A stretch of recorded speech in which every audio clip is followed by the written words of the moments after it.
Dan iklim itu berpengaruh pada kondisi manusia. Berpanas duduk udan, bodoh berguyu duduk kemulan. Pengaruh pada tubuh. Jadi biar-biar kok duduk kemulan. Ya, cuacanya ya ngono. Panas terus hujan. Ngono tuh ya, Bang ya. Panas buta duduk hujan. Jadi iklim berpengaruh pada kehidupan kita. Alhamdulillah sampai saat ini kita masih sehat walafiat, masih diberi umur panjang.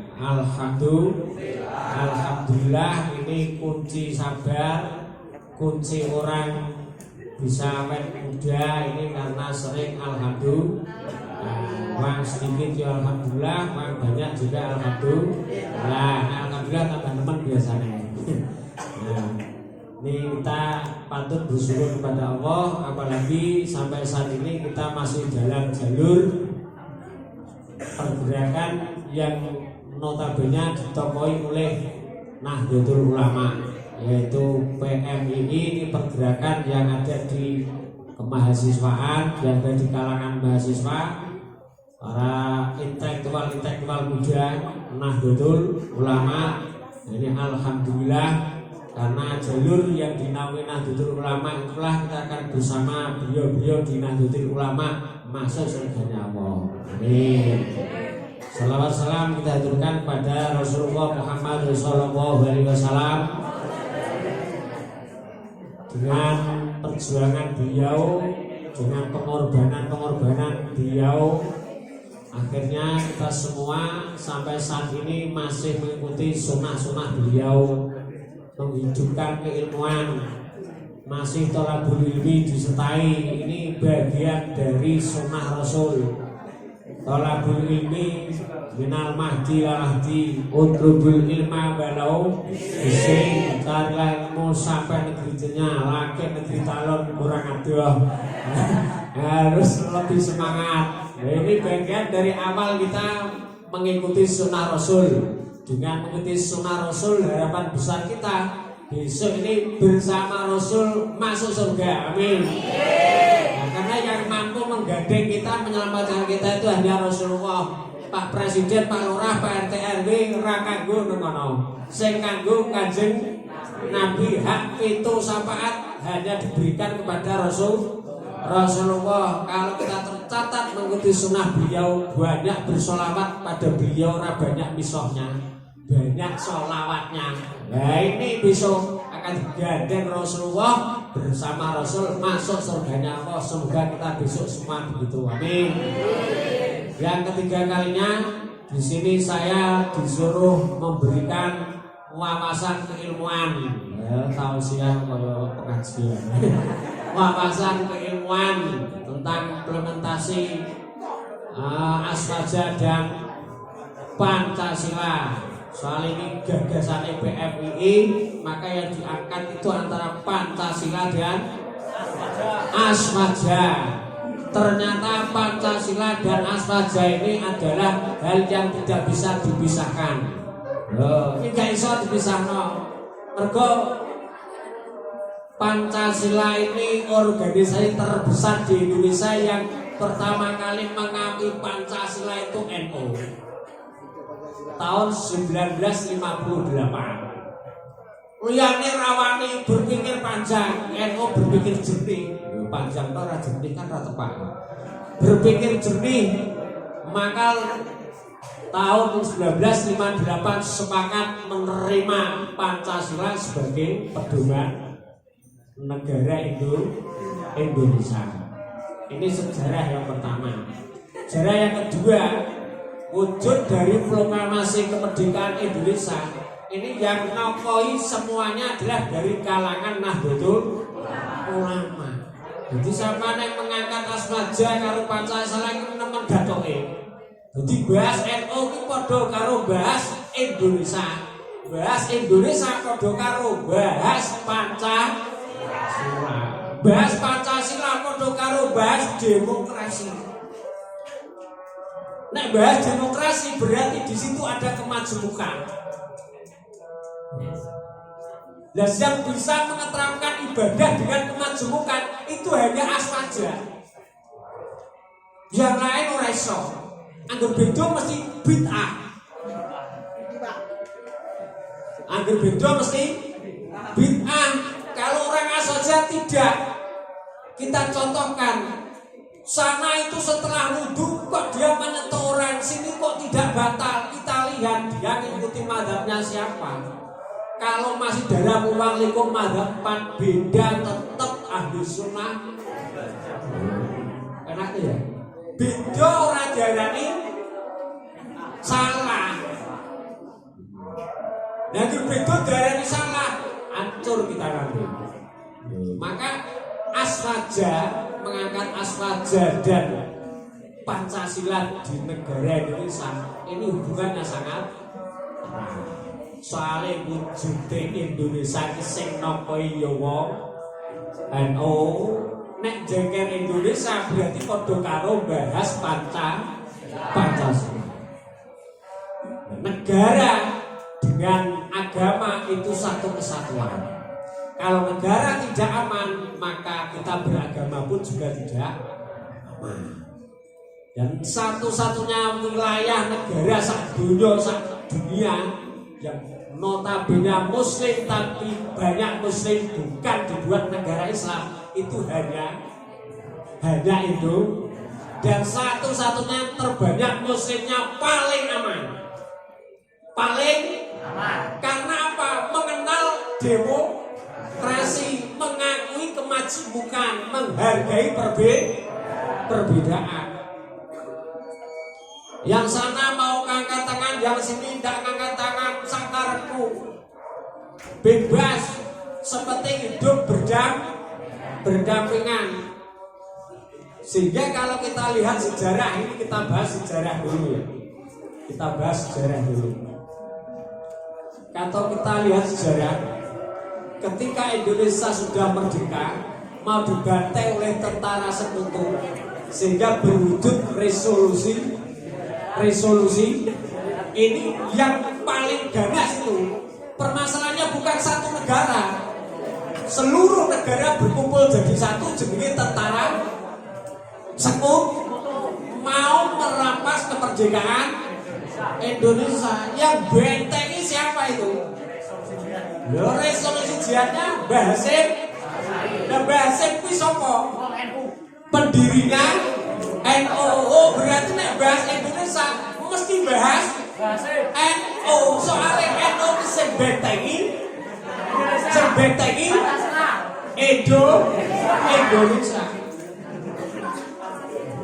Sehingga kalau antara kalangan Polri, TNI itu kalau dekat dengan orang-orang NU itu sudah wajar.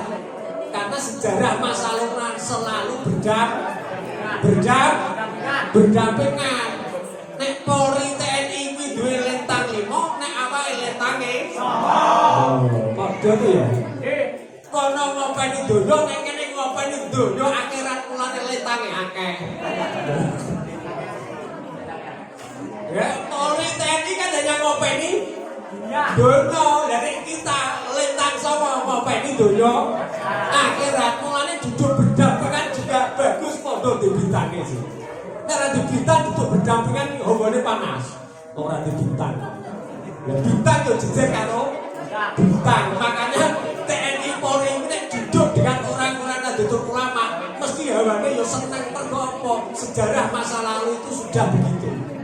Membentengi Indonesia itu tidak luput dari kalangan bintang 9 Nahdlatul Ulama. Sehingga sampai saat ini kalau ingin membuat Indonesia ini negara Islam Indonesia, yang diserang pertama kali ini adalah Nahdlatul Ulama. Kalau Nahdlatul Ulama ini sudah bisa kita hancurkan, maka mudah membuat negara Indonesia. Mau dibuat negara apa yang akan mudah. Maka benteng terdepan dari Indonesia itu adalah Nahdlatul.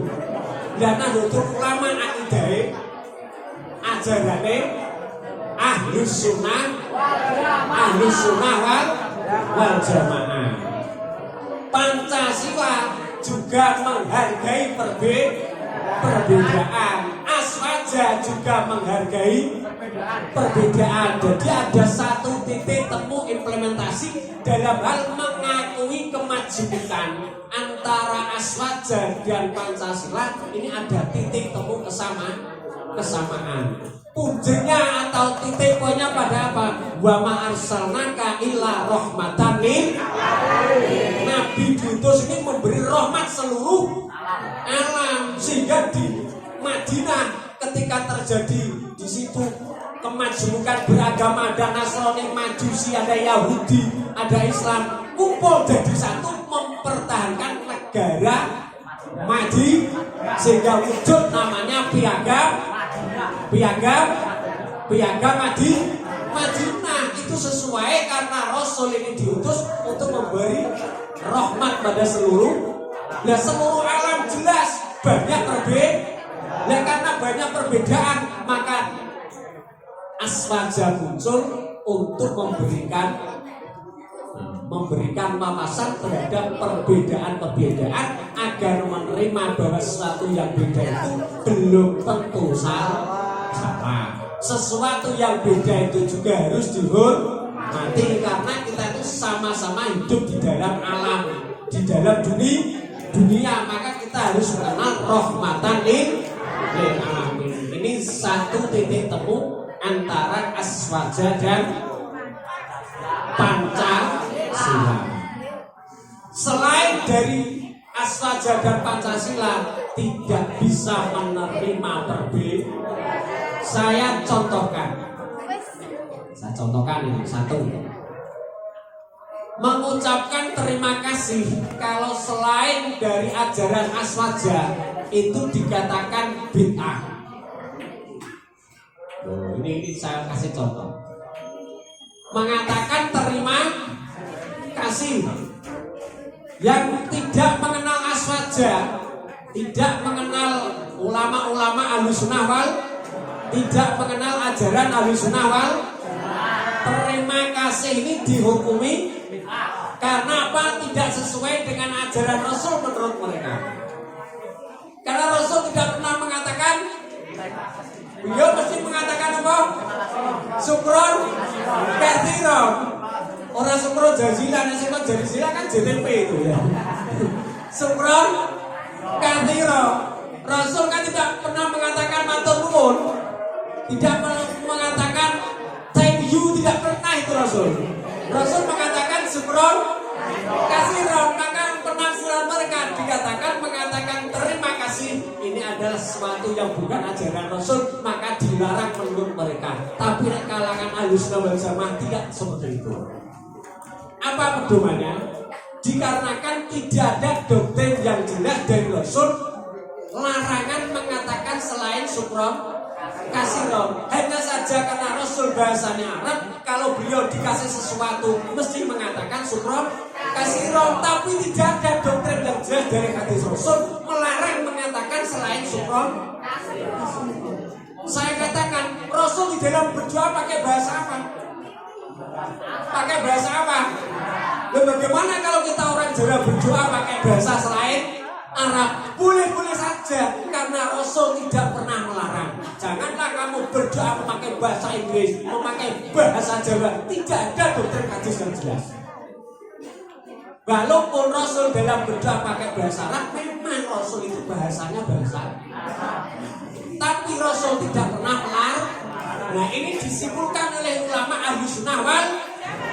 Kamu mau doa pakai bahasa Arab itu nilainya juga ada kelebihan karena langsung mengikuti sunnah Rasul. Kamu tidak doa pakai bahasa Arab, kamu juga ada nilai lebih karena kamu sudah menjalankan perintah Allah, ud'uni astajib. Berdoalah kamu maka aku akan mengabulkan. Dan perintah berdoa sudah kamu jalankan. Pandangan ulama Ahlussunnah wal Jamaah ini adalah nilai ibadah, bukan sesuatu yang dilarang. Walaupun pakai bahasa, tidak pakai bahasa, ini tujuan Ahlussunnah wal. Nah, ini kan namanya mengakui kemajemukan.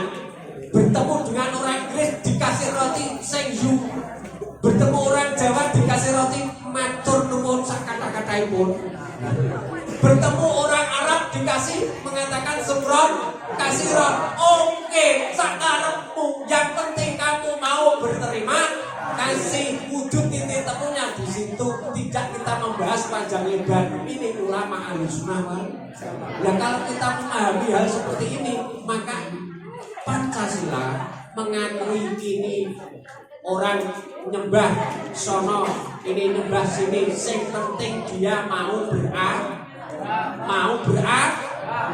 Pancasila.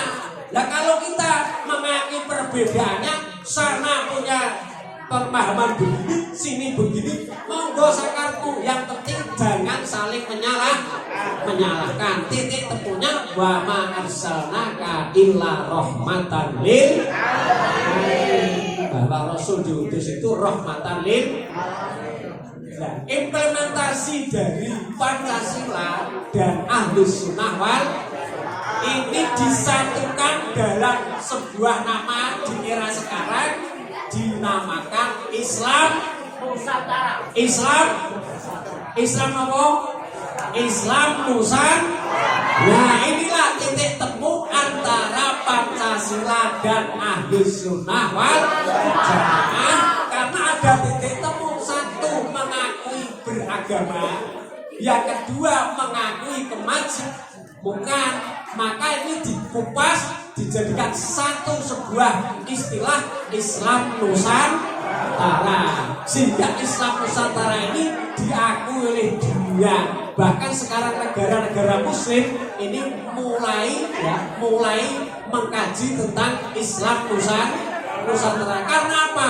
Dipahami dan dilihat ternyata lebih damai, ibadah lebih enak, tidak ada gangguan. Bukti realnya negara-negara yang notabene mengakui keislaman sebagai negaranya, nyatanya tidak ada yang damai.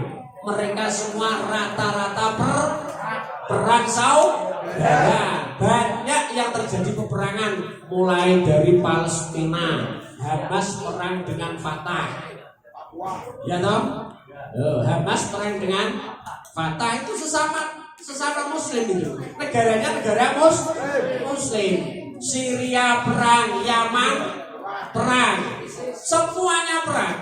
Tapi Indonesia alhamdulillah aman. Sampai mau sekeran neng ngombo, ya toh? Sampai mau dangdutan yo neng ngombo, aman terkendali. Mau jamaah sholat oke, mau khataman Quran oke. Kalau bisa beli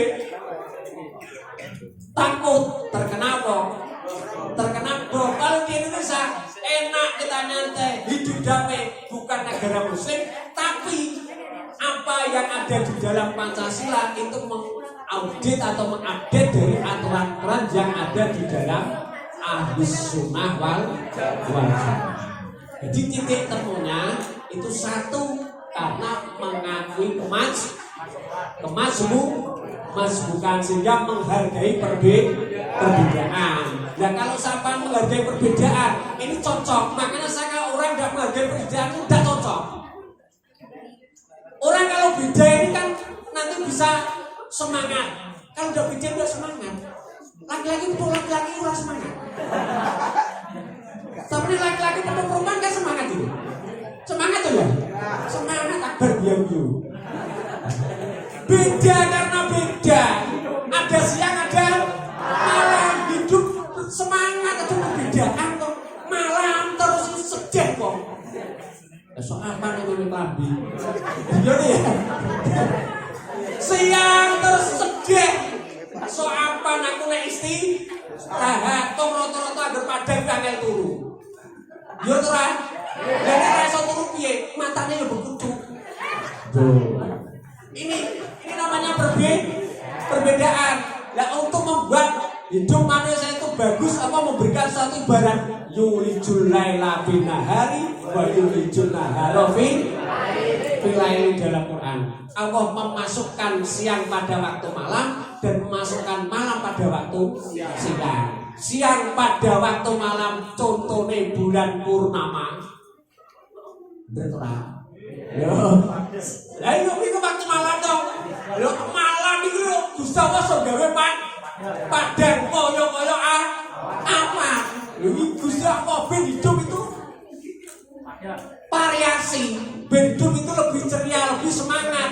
Ben dikasih variasi. Ada ini, ada itu. Sampai itu kan lebih bervariasi hidup itu. Maka sama akan bisa memilih mana yang cocok, mana yang tidak cocok.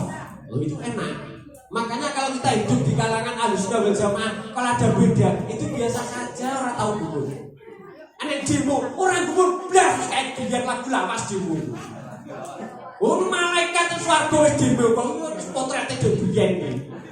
Oh, malaikat demo nang swarga kok urip Nabi Adam digawe khalifah demo kok malaikat. Mulane sakjane demo wis lagu lawas. Ora gumun. Kalangan orang itu, orang gumun blas asal orang gumun soalnya sudah biasa mengkaji perbedaan. Nek padha terus di demo wis biasa. Wong malaikat demo Gusti Allah nang swarga. Apa dari Nabi Adam malaikat demo kabeh kok. Lho, demo urip ke malaikat kok. Langit yo ora kabeh sing demo malaikat ora main. Wong yo malaikat iki. Demo ora trimo nek Nabi Adam digawe pimpinan. Akhirnya kan nyampaikan argumentasi. Nang gone Qur'ane kan bayas iku dimak. Wong menungso senengane iki bacok-bacokan kedaduk pimpinan. Nilekno kita gak bacok-bacokan. Lho senengane misoi wong, metnah wong, malak wong, rampung wong menungso kedaduk pimpinan piye to Gusti? Ya Gusti Allah yo sing gawe yo luwih roh timbang malaikat. Akhirnya jawabannya nang Quran kan qala ini a'lamu mala tak lamu. Apa tidak? Apa? Kau dan nyukus sama kaya itu gue pakai bapak orang kalau dia pakai malaikatnya dulu dari itu demo nyanyi Gusti dijawab kalau bisa apa kola ini alamu malah ngaku luwih roh timbang dapurmu kerai ini cerita Gusti apa akhirnya piye malaikat itu memang perlu diuji kelayakan diadakan tes ujian siapa ini mulanya ngantar ujian sampai itu meneruskan ujian di surga itu. Ada ujian sampai itu malaikat tidak terima diri. Akhirnya season pertama disuruh menyebutkan ciptaan Allah di langit dan di bumi. Malaikatnya rapal apalan itu bisa menusuk diri. Nabi Adam biasa ngapal apa kabel malaikat rata apalan itu iso. Season kedua disuruh menyebutkan jenis kentut yang malaikat raiso kok jenis kentut yang menungso orang malaikat. Akhirnya kalah mengakui akhirnya fasaja dan malaikat kulluhum ajmain. Seluruh malaikat sujud kepada Nabi. Ada akhirnya kemajemukan hal yang dimiliki kemajemukan yang dimiliki Nabi Adam ini ternyata membawa kebaikan menurut Allah Subhanahu wa Ta'ala. Manusia dengan sifat majmukna, kadang emosi, kadang sabar, kadang tidak, ternyata itu juga membawa kebaikan. Maka tidak selamanya beda itu jelek, tidak selamanya. Maka yang dikenal di kalangan Ahlussunnah wal Jamaah memakai sistem bermadhab. Beda-beda tidak masalah, yang penting dalam jalur madhabnya Ahlussunnah wal Jamaah madhabul beda tapi dalam jalur yang diperbolehkan. Sama dengan Pancasila, beda kalau masih dalam naungan aturan Pancasila masih diperbolehkan di negara Indonesia. Makanya kalau menyampaikan sesuatu yang beda, kalangan ulama Ahlussunnah wal Jamaah tidak memakai cara kekerasan, memakai cara apa? Pendekatan personal, pendekatan budaya. Mau merubah orang Islam Jawa, Sunan Kalijogo pakai metode pendekatan budaya, pakai metode wayang, pakai metode gamelan, pakai metode apa lagi? Tayupan. Itu yang dipakai oleh Sunan Kalijogo. Tidak masalah karena unsurnya apa? Untuk merubah mereka kita harus pakai cara yang lebih baik. Ibaratnya menangani masalah tidak menimbulkan masalah. Ibarat cukup iwak bandune ora banyune ora butek, iwake kenek banyune uga. Masalahnya terasati tidak ada masalah. Nah, ini adalah Ahlus Sunnah wal Jamaah implementasi dalam satu titik jenenge Islam Nusantara mengakui kemajemukan. Yang kedua, mengakui beragama. Yang diakui itu orang yang punya agama. Tidak punya agama tidak diperbolehkan. Karena orang kalau tidak punya agama ini jelas tidak akan punya moral. Moral ini terdidik karena orang itu beragama. Maka yang dianut oleh Aswaja, orang harus mempunyai satu titik kepercayaan kalau kita Ahlussunnah wal Jamaah kepada Allah Subhanahu wa Ta'ala. Ini yang nomor 2. Yang nomor 2. Yang nomor 3, di dalam mengambil sikap apapun, Aswaja dan Pancasila itu selalu memilih jalan tengah, tidak menurut kemauan sendiri. Kita contohkan. Di era Rasul tidak ada mencatat nikah. Tidak ada apa? Mencatat nikah. PPN Nuranai. Pegawai pencatat nikah kan PPN. Masa Rasul itu tidak ada. Yang ada dicatat itu hutang. Nah, hutang itu dicatat. Lalu saya ini hutang yang dicatat, nikah yang maka tujuan Aswaja bagaimana? Kita kembalikan. Hal ini bertentangan dengan nas Quran maupun hadis. Dilihat oleh ulama Aswaja, oh ternyata tidak ada doktrin yang melarang nikah itu dicatat. Ini satu. Yang kedua, dilihat membawa kemaslahatan ummah atau tidak. Ini dilihat. Karena apa? Seluruh ajaran Islam itu larinya pada kemaslahatan ummah. Kok umpama nikah ini dilarang, masya Allah naudzubillah, maka akan terjadi orang itu tawuran, mulai cewek aneh lo tawuran, ya toh? Karena apa? Status tidak jelas. Jadi dengan ajaran nikah status jelas tidak ada tawuran. Ini satu. Diopo sing diatur Islam itu membawa kemaslahatan ummah. Yang kedua, zakat diberikan untuk mengentas kemiskinan. Jadi bahasa mengentas kemiskinan itu bahasanya Aswaja, bahasanya Islam, karena adanya zakat untuk mengentas aturan Islam kabeh kamu kemaslahatan manusia. Maka Aswaja pun juga begitu. Kita lihat kalau nikah dicatat ada kemaslahatan tidak bagaimana? Setelah dikaji secara mendalam, oh satu, status orang menjadi jelas. Ini orang Tejo umpama mau berangkat ke Sumatera, kita lihat dokumennya.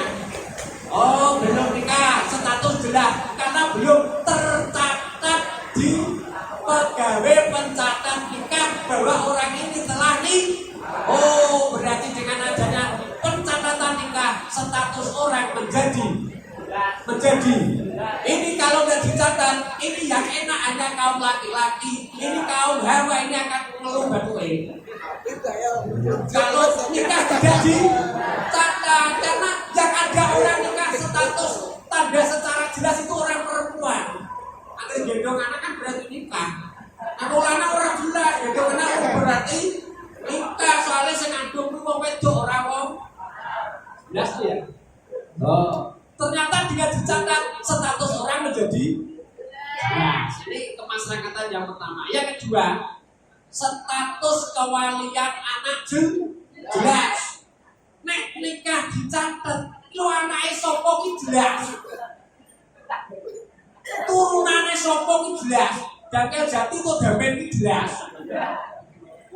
Kalau tidak dicatat, ternyata status kewalian tidak jelas. Iki waline melok sapa? Kok ana catetane.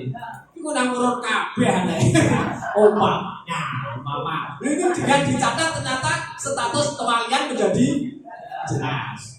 Yang ketiga, status waris juga jelas. Ini duwe tinggalan treke 5, iki bise 5, traktore 10. Iki terus dinakno sapa?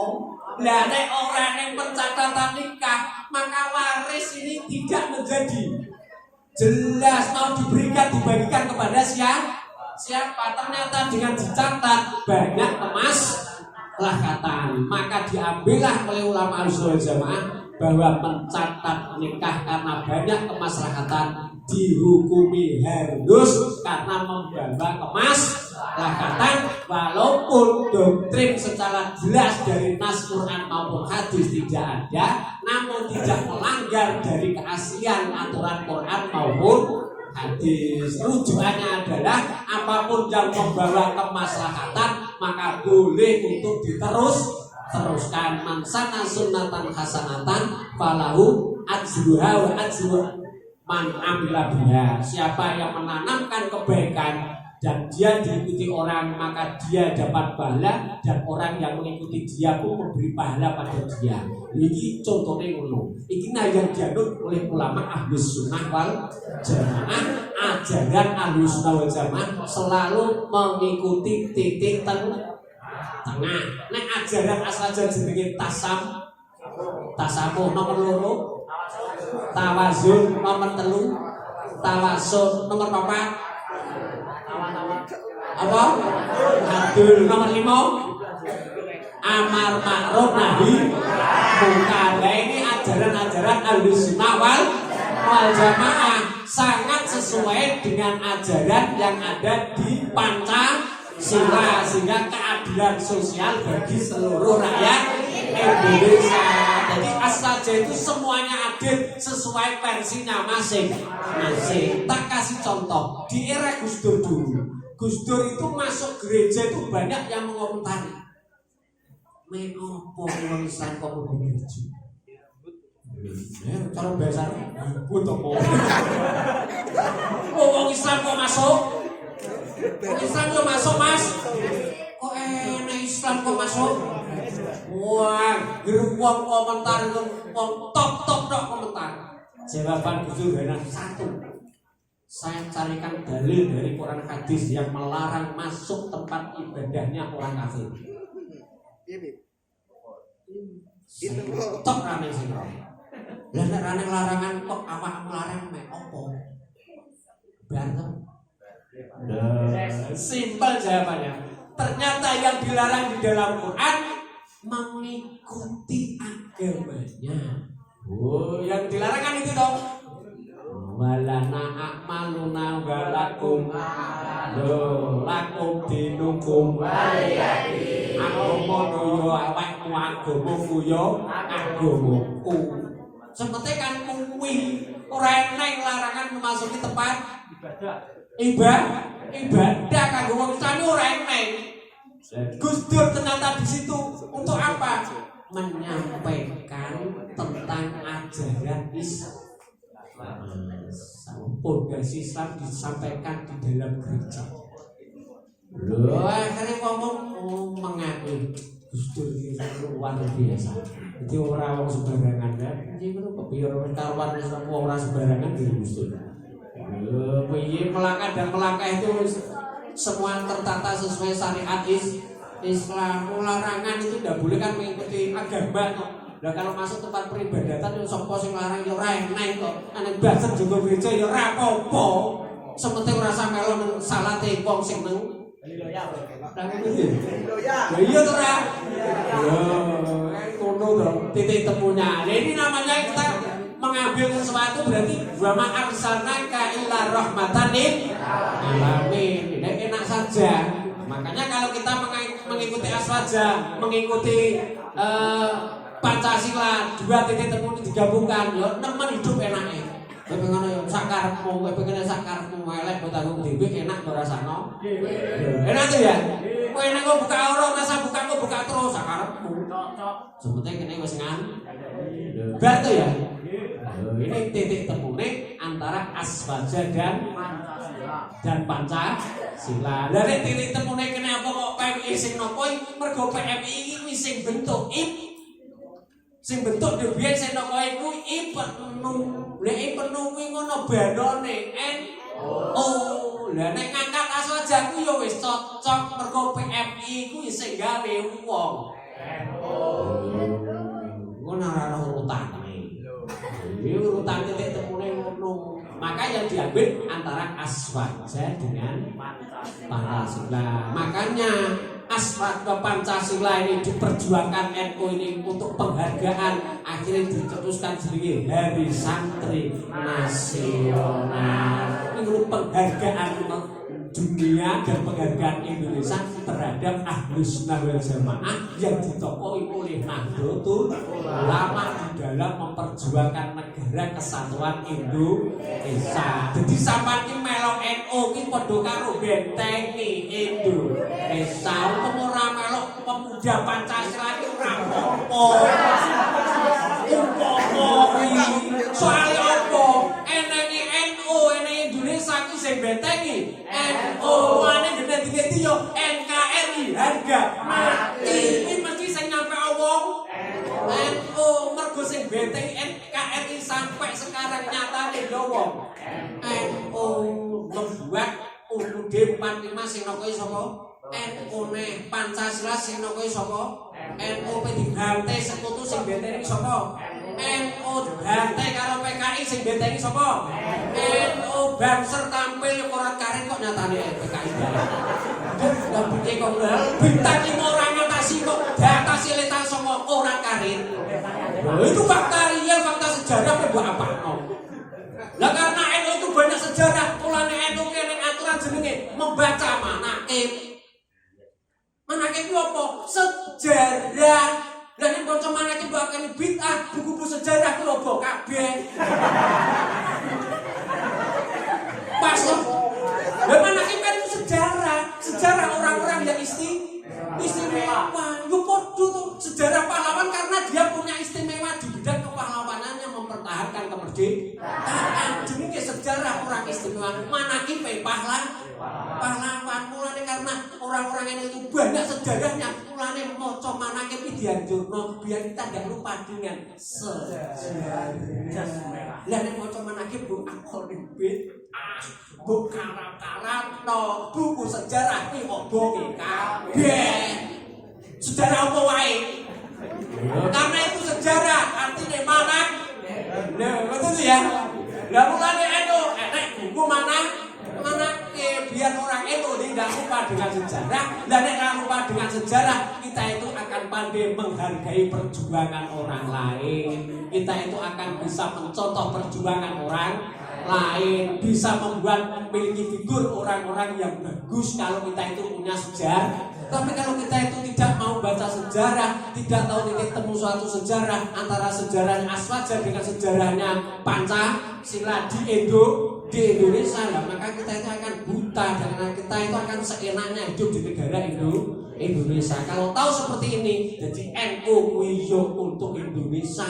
Mulane nek bahas Indonesia iki yo padha karo bahas NU. Mergo titik temune sing benteng sampai saat ini nyatane NU tidak ikut kecimpung mempertahankan negara kesatuan Indonesia. Mulane NKRI mesti jawabane harga mati. Pancasila mesti jawabane karena apa? Satu titik temunya sama, mengakui kemajuan negara Indonesia, banyak kemajuan, sukune akeh, pulaune akeh, bahasane yo akeh, eneng nyong, eneng aku, eneng kowe, eneng awakmu sakmono kae bahasane diakui semua. Nah itu seluruhnya dimuat di dalam Pancasila. Nah yang cocok dengan ini ternyata Ahlus Sunnah wal Jamaah yang dikembangkan ditokoi oleh Nahdlatul Ulama. Semoga kita terus dalam jalur Ahlus Sunnah wal Jamaah. Saya kira cukup sekian yang saya sampaikan. Jam berapa ini? Cepat ya. Saya harus meluncur ke pondok, saya diulang kemudian. Cukup sekian ya saya sampaikan. Kurang lebihnya mohon maaf. Apa ada pertanyaan dosa? Pertanyaan orang? Yes, kita cukupi saja ya. Ya semoga kita semua sampai akhir hayat tetap dalam jalur Ahlussunnah wal Jamaah. Amin. Keluarga-keluarga kita semoga dalam jalur Ahlussunnah wal Jamaah. Amin. Semoga kita di dalam mengkhidmat pada PMI maupun sesuatu yang ditolong oleh Nahdlatul Ulama, kita selalu diberi hidayah kekuatan oleh Allah Subhanahu wa taala. Amin ya rabbal alamin. Wallahu muwaffiq ila thoriq. Assalamualaikum warahmatullahi wabarakatuh.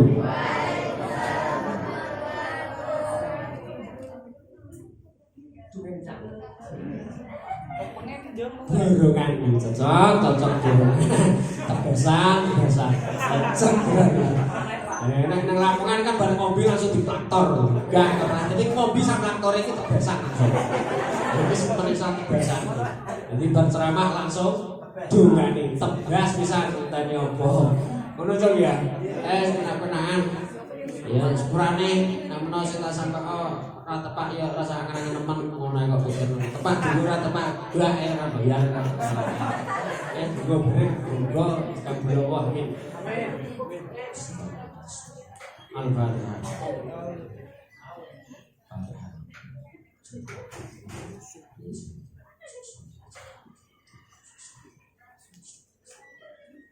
Wala jami kabair muassisi dan langsung di sini saya pun ambil di sisi masuk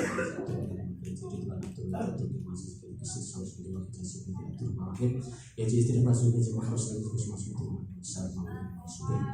jadi sudah dia si dokter jadi soal motif anak wanita itu Al-Fatihah.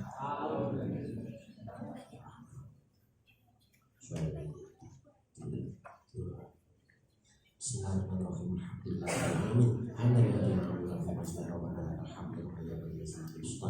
Allahumma nas'aluka bi'ilmin wa yaqinin shadiqan wa taqabbalan wa ilman nafi'an wa rizqan wasi'an halalan thayyiban la tadurru wa la ta'budu wa la masakin bi rahmatika ya rahim.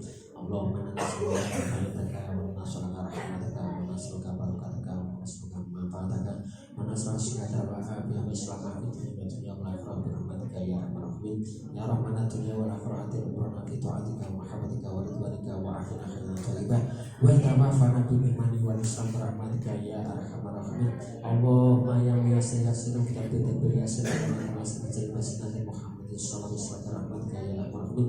Allahumma ya muqawwil awal hawal halana ila sanara bi khamika wa khawati wa judika ya subhana bi rahmatika ya arhamar rahimin. Allahumma tabaina wa baina qawmina wa baina talamina wa baina awladina wa baina ahlina bil haqq innaka furul fadhil. Allahumma tabaina wa baina talamina wa baina qawmina wa baina ahlina wa baina ikhwatina wa baina akhwatina wa baina asqaina wa baina junubi qawmina bil haqq innaka furul fadhil bi rahmatika ya arhamar rahimin. Rabbana la ilaha illa anta innaka antal hakim. Rabbana la ilaha illa anta innaka antal hakim. Rabbana la ilaha illa anta innaka antal hakim. Ya Allah ya Rahman ya Rahim irhamna ya Rahman ya Rahim irhamna ya Rahman ya Rahim irhamna wa ghfir lana innaka la tusyriku bi rahmatika ya arhamar rahimin. Rabbana atina fid dunya hasanatan wa fil akhirati hasanatan wa qina adzabannar. Sallallahu alaihi wasallam. Wassalamu ala mursalin walhamdulillahi rabbil alamin. Al-Fatihah.